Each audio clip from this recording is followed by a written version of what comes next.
الحمدللہ رب العالمین والصلاة والسلام علی سید المرسلین اما بعد فاعوذ باللہ من الشیطان الرجیم بسم اللہ الرحمن الرحیم۔ الحمدللہ ایک بار پھر ہم آپ کے لیے شرعی سوالات کے جوابات حاصل کرنے کے لیے ایک سلسلہ جو ہم دارالفتاء اہل سنت فیس بک پر کیا کرتے ہیں، آج مدنی چینل کے آفیشیل فیس بک پیج پر ہم کر رہے ہیں۔ مفتی حسان صاحب ہمارے ساتھ موجود ہیں۔ آپ اپنے سوالات مختصر انداز میں کمنٹس وغیرہ میں کمنٹس بھی کر سکتے ہیں اور میسج وغیرہ پہ بھی سینڈ کر سکتے ہیں، تو ہم انشاءاللہ وہاں سے آپ کے سوالات مفتی صاحب سے پوچھیں گے۔ انشاءاللہ مفتی صاحب قرآن و سنت کی روشنی میں آپ کے سوالات کے جوابات پیش کریں گے انشاءاللہ۔ مفتی صاحب ایک سوال ہمارے پاس پیشگی موجود ہے، وہ یہ ہے کہ تیجے کا کھانا جو ہے کہ یہ امیر اور غریب کھا سکتا ہے؟ بسم اللہ الرحمن الرحیم۔ دیکھیں، تیجے کے کھانے کا جو اصل مقصد ہے وہ ہے میت کو ایصال ثواب کرنا، یعنی یہ کھانا کھلانا کہ جس کو کھلایا جا رہا ہے اس کے دل کے اندر خوشی داخل ہو اور وہ میت کے لیے ایصال ثواب کرے۔ اور 3 دن تک جو وقت ہوتا ہے وہ میت کے سوگ کا وقت ہوتا ہے، یہ دعوت کا وقت نہیں ہوتا۔ تو تیجے تک جو کھانا کھلانا ہے وہ صرف اور صرف غربا کو کھلایا جائے گا تاکہ ان کے دل میں اس کی خوشی داخل ہو اور میت کو اس کا ثواب بھی پہنچے۔ اور عمرہ کو کھلانا، امیر لوگوں کو کھلانا، یہ تو گویا کہ ایک طرح سے دعوت کے زمرے کے اندر آ جاتا ہے، تو اس طرح کرنے کی اجازت نہیں ہے۔ تیجے کا کھانا صرف اور صرف غریبوں کو کھلایا جائے گا اور عمرہ کو چاہیے کہ وہ ہرگز اس کھانے کو نہ کھائے۔ صحیح، تو اس میں مسافر اور غیر مسافر دونوں شامل ہیں؟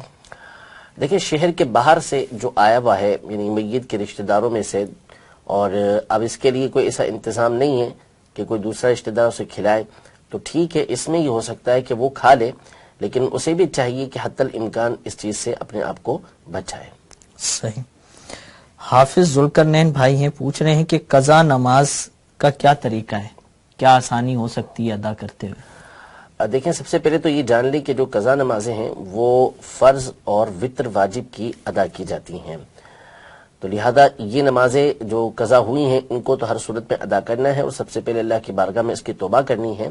اور قضا کرنا جیسے آپ فرض نمازیں پڑھتے ہیں اسی انداز میں آپ نے پڑھنی ہے، البتہ اگر یہ بہت زیادہ ہیں کہ ان کو ادا کرنے میں وقت لگتا ہے تو یہاں پہ شریعت مطہرہ آپ کو ایک آسانی یہ دیتی ہے کہ آپ سورہ فاتحہ پڑھنے کے بعد مختصر سورت پڑھیں، اس کے بعد رکوع میں جا کر 3 مرتبہ سبحان اللہ سبحان ربی العظیم کہنے کی جگہ 1 مرتبہ سبحان ربی العظیم کہہ دیں۔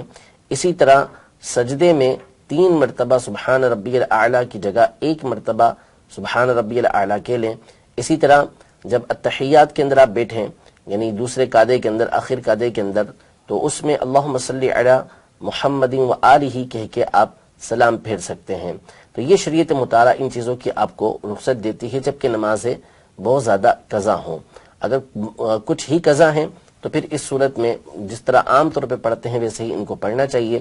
اسی طرح جب دعائے قنوت پڑھیں تو دعائے قنوت میں آپ یہ کر سکتے ہیں کہ اللہم اغفر لی یا رب اغفر لی، اتنا بھی پڑھ لیں گے تو یہ پڑھنے کی بھی شریعت مطالعہ آپ کو قضا نمازوں کی صورتوں میں اجازت دیتی ہے۔ ماشاءاللہ۔ نعمان اسلم بھائی کا سوال ہے، پوچھ رہے ہیں کہ پرائز بونڈ کی پرچیزنگ کرنا جائز ہے ناجائز ہے؟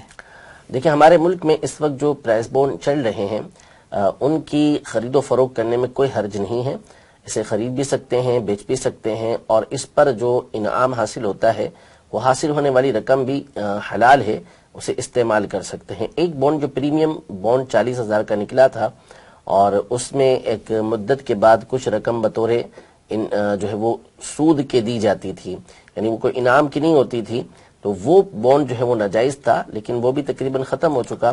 باقی یہ کہ ابھی جو ہمارے یہاں پرائز بونڈ چلتے ہیں اس کے لینے میں کوئی حرج نہیں، اس کے بیچنے میں کوئی حرج نہیں، اس کے اوپر جو انعام نکلتا ہے وہ بھی حلال ہے۔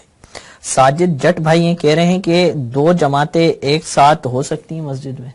اور کس انداز میں کی جائیں گی؟ تو تفریقی کی صورت بن جائے گی کہ جھگڑا کھڑا ہو جائے گا اور ایک دوسرے کی آوازیں ٹکرانا، اس طرح کا معاملہ ہو جائے گا۔ البتہ یہ ہو سکتا ہے کہ جماعت ثانی کروائی جائے، یعنی مسجد کے اندر پہلی اذان کے ساتھ اور اقامت کے ساتھ نماز ہو گئی جیسے عام روٹین میں ہوتی ہے، اب کچھ افراد آئے تو وہ دوبارہ اگر اپنی جماعت کروانا چاہتے ہیں تو کروا سکتے ہیں، لیکن اس کے لیے وہ اذان نہیں کہیں گے، اقامت کہہ سکتے ہیں، لیکن پہلے امام نے جہاں کھڑے ہو کے نماز پڑھائی تھی وہاں سے وہ ہٹ کے کھڑے ہوں، تاکہ ایک حیت الگ معلوم ہو جائے اور پتہ چل جائے کہ یہ جماعت ثانی ہے، دوسری جماعت ہو رہی ہے، پہلی جماعت جو ہے وہ اذان و اقامت کے ساتھ جو مقررہ امام ہے وہ کروا چکے ہیں۔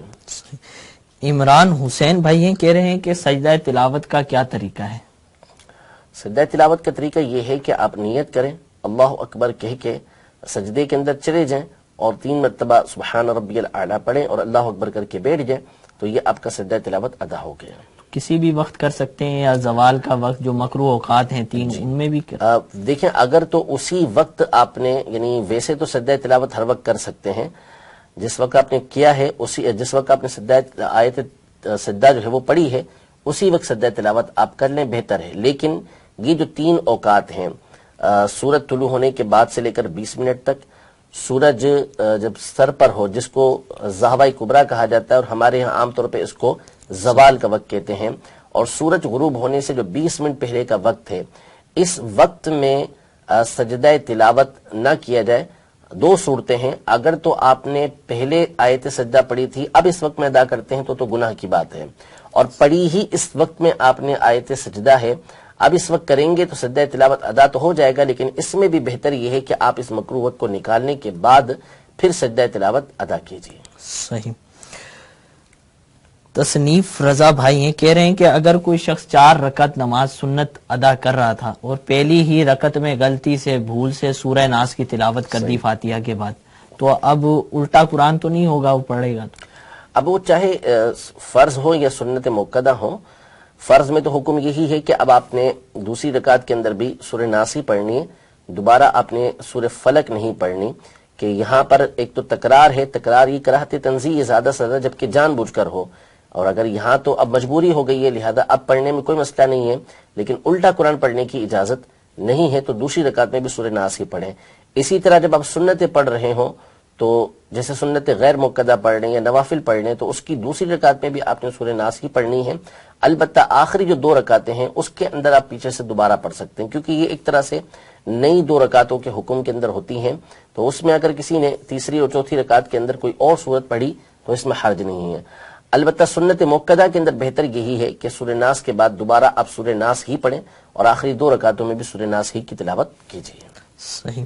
ذوالقرنین افضل بھائی یہ پوچھ رہے ہیں کہ مفتی صاحب ایک آدمی کی جماعت کا کیا طریقہ ہوگا اگر ایک ہی آدمی ہے مسجد میں؟ تو ایک ہی آدمی، کیا امام کے علاوہ ایک آدمی کی بات کر رہے ہیں یا صرف ایک شخص ہے وہ پڑھ رہا ہے؟ تو ظاہر ہے کہ ایک شخص کے ساتھ تو جو ہے وہ جماعت نہیں ہوتی، امام کے ساتھ کوئی ایک اور ہونا تو ضروری ہے۔ 2 افراد ہیں جو جماعت کرنا چاہتے ہیں تو بالکل جماعت کے ساتھ پڑھنی چاہیے، جبکہ وہ جماعت کروانے کا اہل ہو۔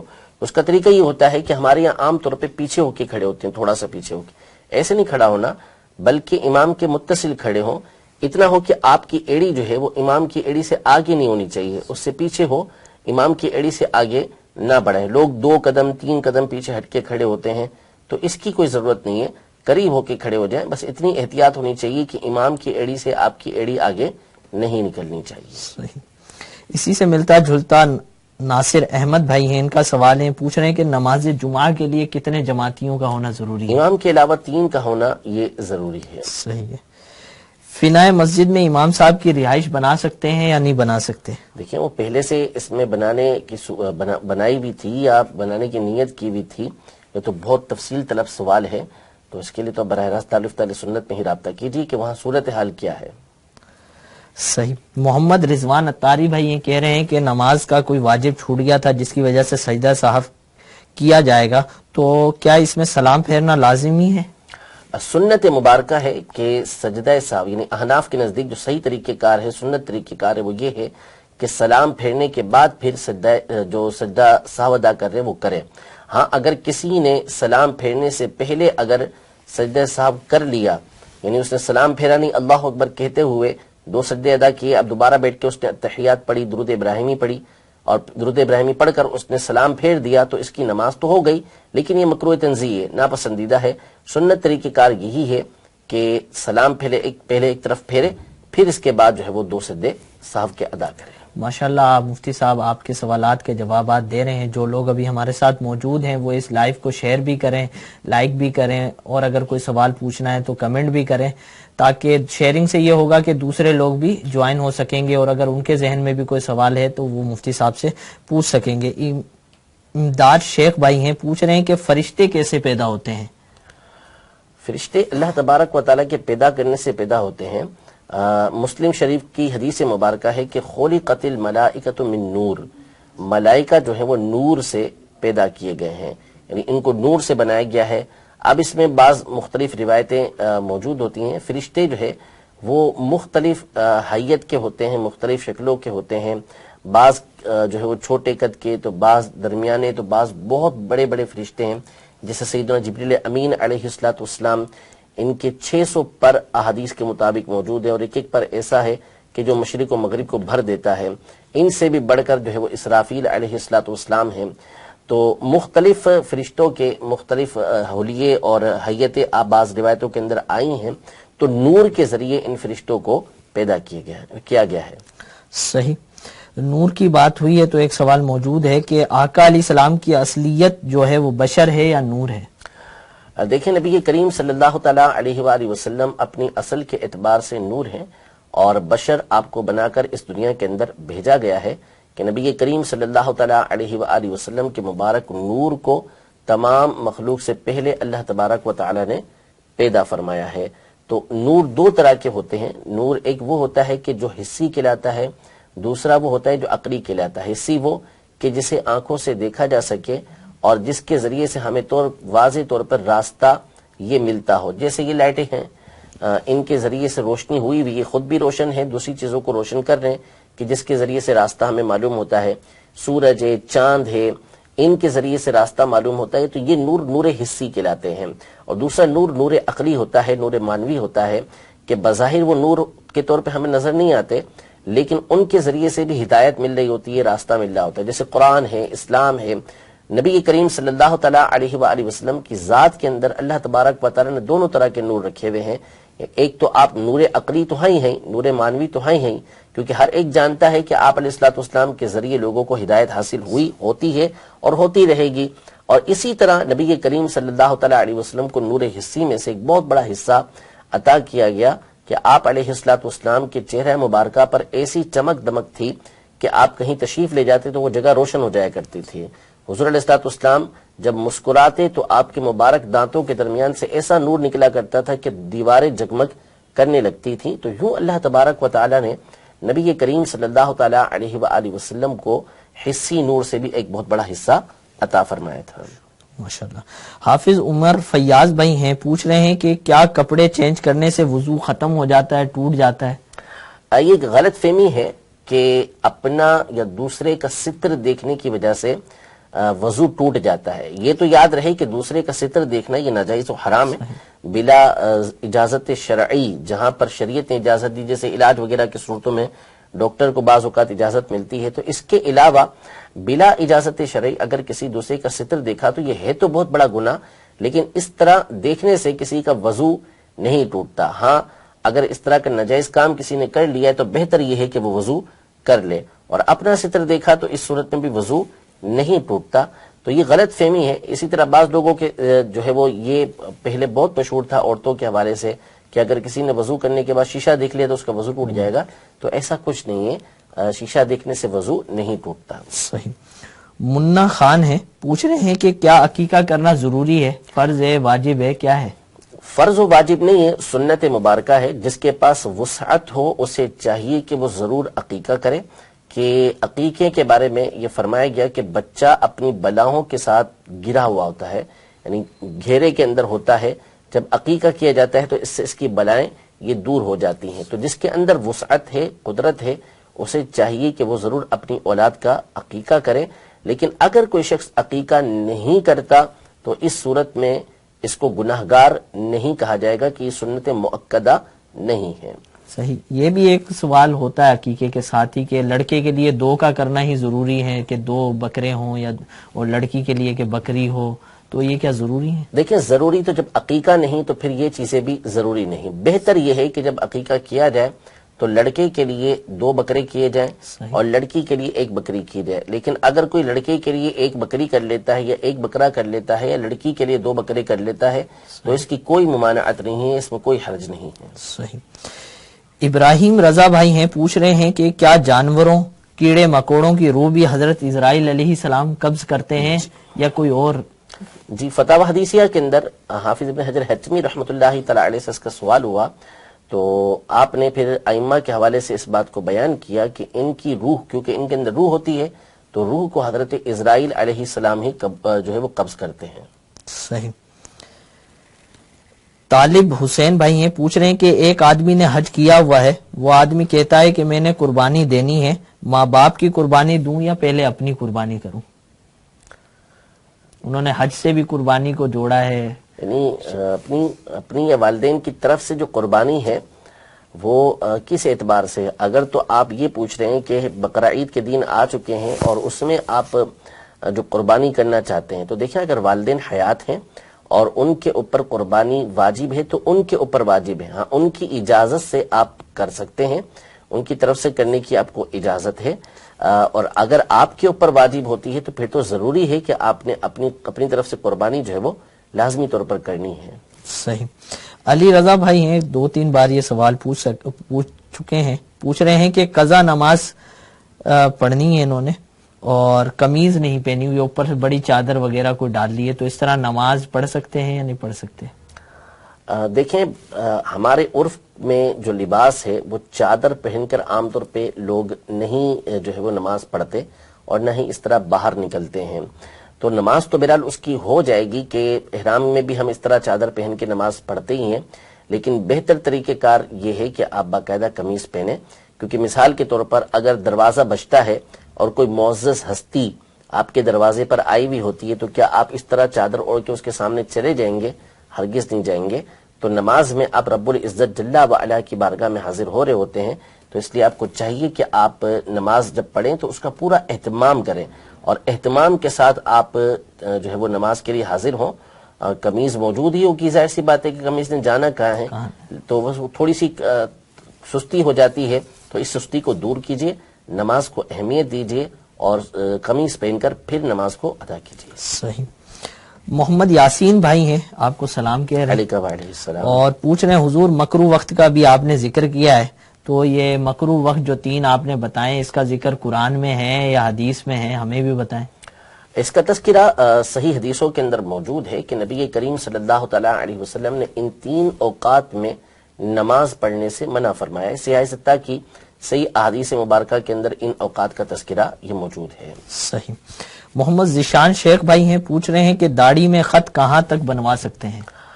دیکھیں, داڑھی 1 مٹھی تک تو رکھنا یہ واجب ہے, ضروری ہے کہ تھوڑی کے نیچے سے 1 مٹھی رکھیں گے آپ, یہ واجب ہے. اور اب اس کے نیچے جو بال آتے ہیں اس کو آپ کاٹ سکتے ہیں, اور کسی کی بہت بڑی ہو جاتی ہے کہ دیکھنے میں لوگوں کو عجیب سی محسوس ہوتی ہے تو اسے تو چاہیے کہ 1 مٹھی سے نیچے جو بال ہیں ان کو کاٹ دے. اس کے علاوہ جو گال پر آپ نے عام طور پہ دیکھے ہوں گے کہ کچھ بال ہوتے ہیں کہ جن کی نشو نما داڑھی کے بالوں سے بالکل ہٹ کر ہوتی ہے, وہ الگ ہمیں محسوس ہوتے ہیں, تو گال کے اوپر جو بال موجود ہوتے ہیں ان کو خط کے اندر کٹوایا جا سکتا ہے. صحیح. مزمل عمران بھائی ہیں, کہہ رہے ہیں کہ چائنیز نمک استعمال کر سکتے ہیں یا نہیں کر سکتے؟ بالکل کر سکتے ہیں, جب تک کسی چیز کے ناپاک ہونے کا یقینی طور پہ معلوم نہ ہو اس وقت تک کسی چیز کے ناپاک ہونے کا حکم یا اس کے نجس یا اس کے حرام ہونے کا حکم نہیں دیا جاتا. تو لوگ تو کہتے ہیں کہ یہ حرام جانور کے اجزاء سے بنتی ہے, ہڈیوں سے بنتا ہے. ہاں, یہ مشہور ہے کہ یہ اجینوموٹو جو ہوتا ہے یہ جو ہے حرام جانور کی ہڈیوں سے بن کر آتا ہے, لیکن اس کی کوئی تحقیق نہیں کہ اسی سے بن کر آتا ہو. جب ایک چیز اس کے حلال ہونے حرام ہونے کا علم نہیں ہے تو اصل طہارت ہے, اصل اس کی پاک ہونا ہے. تو جب تک ہمیں اس کے ناپاک ہونے کی, اس کے نجس ہونے کی دلیل نہیں ملے گی اس وقت تک ہم اس کو پاک ہی کہیں گے, حلال ہی کہیں گے. صحیح. حافظ ذوالقرنین ہیں, کہہ رہے ہیں کہ کیا میت کی طرف سے عمرہ ادا کیا جا سکتا ہے اس کو ثواب پہنچانے کی نیت سے؟ دیکھیں, جو میت ہے یا زندہ ہے تمام کی طرف سے عمرہ یوں ادا کر سکتے ہیں کہ آپ نیت تو اپنی ہی طرف سے کریں گے کہ میں عمرہ ادا کر رہا ہوں, میں نے اللہ کی رضا کے لیے احرام باندھا, عمرے کا احرام باندھا, عمرے کی نیت کی, ہاں اس کا ایصال یعنی اس کا جو ثواب ہوتا ہے اس کا ایصال آپ کر سکتے ہیں. اب چاہے وہ میت کو کریں چاہے آپ زندہ کو کریں، اس کی اجازت ہے. اگر تو عمرے کی نیت سے پہلے ہی آپ کی نیت ہے کہ اس کا ثواب میں بالخصوص جیسے اپنی والدہ کو پیش کروں گا یا والد صاحب کو پیش کروں گا یا دونوں کو پیش کروں گا تو جیسے ہی آپ ادا کریں گے انشاءاللہ ثواب ان کو پہنچ جائے گا. اور پہلے نیت نہیں تھی، آپ نے عمرہ ادا کر لیا تو اب بھی اس کا ثواب اپنے والدین کو یا جس کو چاہیں آپ دے سکتے ہیں. صحیح. علی جان بھائی ہیں کہہ رہے ہیں کہ کیا محمد اذان نام رکھا جا سکتا ہے؟ مناسب نہیں ہے اس طرح کا نام رکھنا. نام مسلمانوں میں جو رائج ہو وہ رکھنے چاہیے. صحابہ کے نام پر، انبیاء کرام علیہم السلام کے نام پر، اہل بیت اطہار کے نام پر جو نام ہو ان ناموں پر نام رکھیں. صحیح. فیاض خان نیازی بھائی ہیں کہہ رہے ہیں کہ وطر پڑھ رہے تھے اور دعائے قنوت پڑھنا بھول گئے تیسری رکعت میں، تو اب کیا کیا جائے؟ آخر کے اندر سجدہ صاحب کر لیں، انشاءاللہ اس سے نماز ہو جائے گی. صحیح. اشفاق بھائی ہیں کہہ رہے ہیں کہ سجدہ تلاوت کتنے ہیں ٹوٹل؟ احناف کے نزدیک قرآن پاک میں 14 مقامات پر آیت سجدہ موجود ہیں کہ جو بھی شخص ان کو پڑھے گا اس کے اوپر بھی سجدہ تلاوت واجب ہوگا، اور جو اس کو سنے گا، جو عاقل و بالغ شخص اس کو سنے گا تو اس کے اوپر بھی سجدہ تلاوت واجب ہوگا. تو کسی نے اگر پورا قرآن پڑھ لیا ہے اور سجدہ تلاوت ادا نہیں کیے ہیں تو کیا وہ ایک ساتھ یہ 14 ادا کر سکتا ہے؟ ادا کرے گا تو ادا ہو جائیں گے، لیکن جب بندہ قرآن پاک پڑھ رہا ہے اور عمومی طور پہ باوضو ہی بندے قرآن پاک پڑھتے ہیں تو اس وقت جب وضو ہے تو بلا وجہ جو ہے وہ اس میں تاخیر نہیں کرنی چاہیے. سجدہ تلاوت آیا پڑھ کے سجدہ کر لیں. اگر اس میں تاخیر کریں گے تو یہ مکروہ تنزیہی ہے یعنی ناپسندیدہ ہے.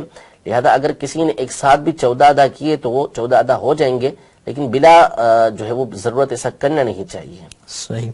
حافظ محمد ساجد ساکی بھائی ہیں کہہ رہے ہیں کہ قاعدہ میں ایوہن نبی 2 بار پڑھ لیا ہے تو کیا سجدہ صاحب ہوگا یا نہیں؟ کون سی قاعدے کے اندر پڑھا ہے؟ قاعدہ اولیٰ میں پڑھا ہے یا قاعدہ اخیرہ کے اندر پڑھا ہے؟ تو کس وجہ سے پڑھا ہے؟ اگر تو تلفظ صحیح ادا نہیں ہوا تھا، اس کو ادا کرنے کے لیے پڑھ رہے تھے تو اس صورت میں تو نماز ہو جائے گی، کوئی حرج نہیں ہے اس کے اندر. اسی طرح قاعدہ اخیرہ کے اندر پڑھا ہے تو بھی ہو جائے گی، لیکن تھوڑی سی اس کے اندر ڈیٹیل ہے، وہ آپ بیان کریں گے تو انشاءاللہ ہم جواب دے دیں گے. رمضان قادری بھائی کہہ رہے ہیں کہ فجر کی تکبیر ہو چکی ہے فرضوں کے لیے اور امام پہنچ بھی گئے، اب پہلے سنتیں پڑھیں بعد میں آنے والا یا فرضوں میں شامل ہو جائے؟ دیکھیں اگر ابھی صرف اقامت ہی ہوئی ہے تو ظاہر ہے کہ امام صاحب جو فجر کی نماز پڑھتے ہیں اس میں کچھ وقت لگتا ہے، اور عام طور پہ مقتدی امام کے مقابلے میں جلدی سنتیں پڑھ لیتے ہیں. تو جو کنڈیشن آپ بتا رہے ہیں اس میں تو بآسانی آپ امام کے ساتھ پہلی یا دوسری رکعت کے اندر شامل ہو جائیں گے. تو اس صورت میں تو آپ نے سنتیں ادا کرنی ہی کرنی ہے. مسئلہ یہ ہے کہ کوئی شخص مسجد کے اندر آیا، جماعت شروع ہو چکی ہے اور اسے اس بات کا ظن غالب ہے کہ میں امام کے ساتھ قاعدہ کے اندر بھی شامل ہو جاؤں گا، تحیات میں بھی شامل ہو جاؤں گا یعنی فجر کے اندر. تو اب اس کے لیے حکم یہ ہے کہ وہ پہلے 2 سنتیں فجر کی ادا کرے، پھر اس کے بعد امام کے ساتھ جماعت میں شامل ہو. البتہ پڑھے گا یہ پیچھے کے مقام پر کسی جگہ دور، یعنی امام سے جتنا دور پڑھ سکتا ہے، جہاں جماعت ہو رہی ہے اس سے جتنا دور پڑھ سکتا ہے اتنا دور پڑھے. اور اگر کوئی شخص آیا، جماعت کھڑی ہوئی ہے اور یعنی فجر کی جماعت کھڑی ہوئی اور اسے اس بات کا اندیشہ ہے کہ کہیں میں سنتیں پڑھنے لگا تو کہیں ایسا نہ ہو کہ امام صاحب سلام پھیر لیں، تو پھر اس کے لیے حکم یہ ہے کہ وہ جماعت کے اندر شامل ہو جائے. اور بہتر یہ ہے کہ جب سورج طلوع ہو جائے تو اس کے 20 منٹ کے بعد یہ جو سنتیں اس کی چھوٹی ہیں ان کی قضا کر لے. صحیح. بلال رضا بھائی پوچھ رہے ہیں کہ عقیقے کا گوشت ولیمے کے لیے استعمال کیا جا سکتا ہے؟ جی بالکل کیا جا سکتا ہے، اس میں کوئی حرج نہیں ہے. گھر والے کھا سکتے ہیں؟ نیت آپ کی عقیقے کی ہونی چاہیے کہ عقیقہ آپ کریں اللہ تبارک و تعالیٰ کی رضا کے لیے. پھر اس کو چاہے آپ ولیمے میں یوز کریں، چاہے گھر کے اندر یوز کریں، چاہے آپ رشتہ داروں میں تقسیم کریں، چاہے آپ غربا میں تقسیم کریں، اس میں کوئی حرج نہیں ہے. صحیح. نعیم گلزار بھائی کہہ رہے ہیں کہ رکن یمانی جو کعبہ معظمہ کا ایک رکن ہے، ایک سائیڈ ہے، تو اس کو رکن یمانی کیوں کہتے ہیں؟ اس کو رکن یمانی کیوں کہتے ہیں؟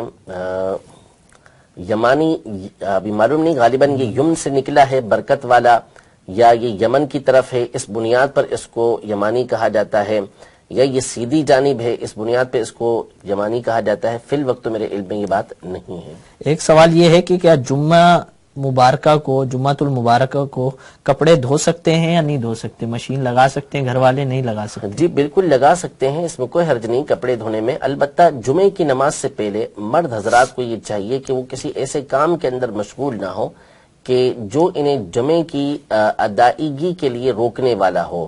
لیکن اگر کوئی شخص جمعے سے پہلے کوئی کسی کام کاج کے اندر مصروف ہے تو اس میں کوئی حرج نہیں۔ البتہ جب جمعے کی اذان ہو گئی تو اب اس نے نماز کے لیے یہ جانا ہے اور اپنے کام کاج کو اس نے ترک کر دینا ہے۔ اب اس پر لازم ہے کہ جمعے کی تیاری کرنا یہ شروع کرے گا۔ صحیح۔